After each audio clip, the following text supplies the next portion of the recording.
Praise the Lord. आप सभी को जय मसीह की स्वागत करते हैं फिर से आपका एक न्यू वीडियो। मेरे भाई मेरे बहन, यदि आप इस प्रार्थना को, इस वचन को सुन रहे हैं तो इस वीडियो में आए हैं तो अंत तक जरूर बने रहिए, क्योंकि आज का मैसेज आपके लिए लेकर आए हैं। यदि आप उस बीमारी में पड़े, उस दुख में हैं, आप उस विपत्ति में, उस संकट में पड़े हुए हैं, आप रोगी बन चुके हैं, इसलिए हम आपके लिए उस वचन को लेकर आए हैं ताकि आप उस वचन को जाने, पढ़ें और उस वचन के द्वारा आपको उस बीमारी से छुटकारा मिले। तो यदि आप चाहते हैं कि हम उस बीमारी से चंगाई पाएं, छुटकारा पाएं, आज़ाद हों, तो आप इस वीडियो में अंत तक बने रहिए और वचन को अपने हृदय में रखिए और परमेश्वर से प्रार्थना करिए। तो आइए हम उस 3 वचन को प्रभु के सामने और आपके सामने उपस्थित किएंगे और वचन के द्वारा हम प्रभु से प्रार्थना करेंगे। और आप प्रभु यीशु मसीह से उस वचन को पढ़कर उससे प्रार्थना करिए ताकि प्रभु आपको उसी वक्त हर बीमारी से, हर दुख तकलीफ से आजाद करेंगे। तो आइए हम वीडियो को शुरू करते हैं। एक वचन पढ़ेंगे, याकूब 5 अध्याय का 13 और 14 और 15 पद में लिखा है कि यदि तुम में कोई दुखी है तो वह प्रार्थना करे, यदि आनंदित है तो वह स्तुति के भजन गाए, यदि तुम में कोई रोगी है तो कलीसिया के प्राचीनों को बुलाए और वे प्रभु के नाम से उस पर तेल मलकर उसके लिए प्रार्थना करे। और विश्वास की प्रार्थना के द्वारा रोगी बच जाएगा और प्रभु उसको उठाकर खड़ा करेगा। और यदि उसने पाप भी किए हो तो उनके पाप क्षमा हो जाएगी। आमीन।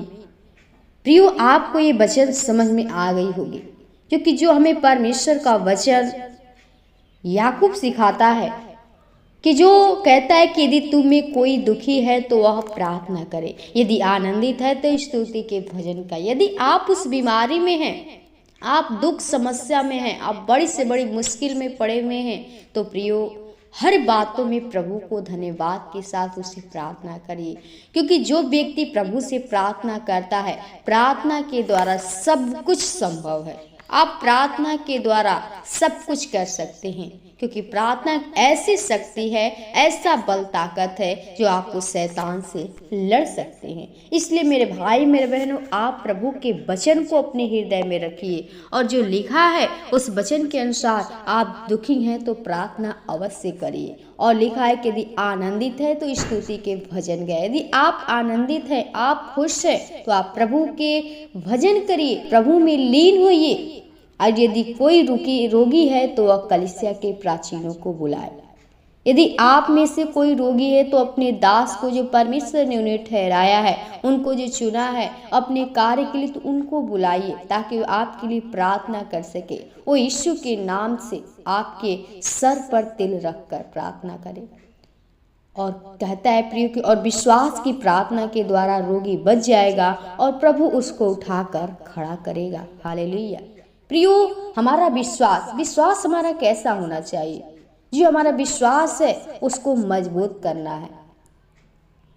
तब हम क्या होंगे कि हम उस बीमारी से आजाद होंगे, उस दुख से बचेंगे, उस रोग से बचेंगे। क्योंकि आप जानते हैं कि जो स्त्री थी वो 12 वर्ष से उसके लहू बहने का रोग था, लेकिन उसका जो विश्वास था बहुत मजबूत था।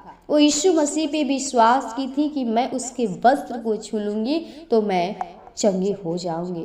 और प्रियो, उसका जो विश्वास था, उस विश्वास के द्वारा वो चंगी हो गई।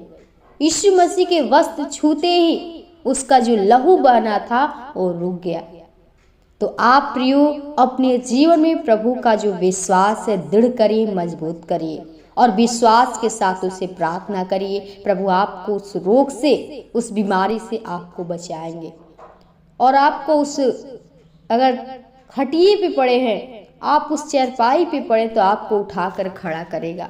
और कहता है कि यदि उसने पाप भी किए हों तो उनकी भी क्षमा हो जाएगी। यदि आप उस पाप में पड़े हैं तो अपने पापों को पश्चाताप कर लीजिए, प्रभु के सामने दीन बन जाइए।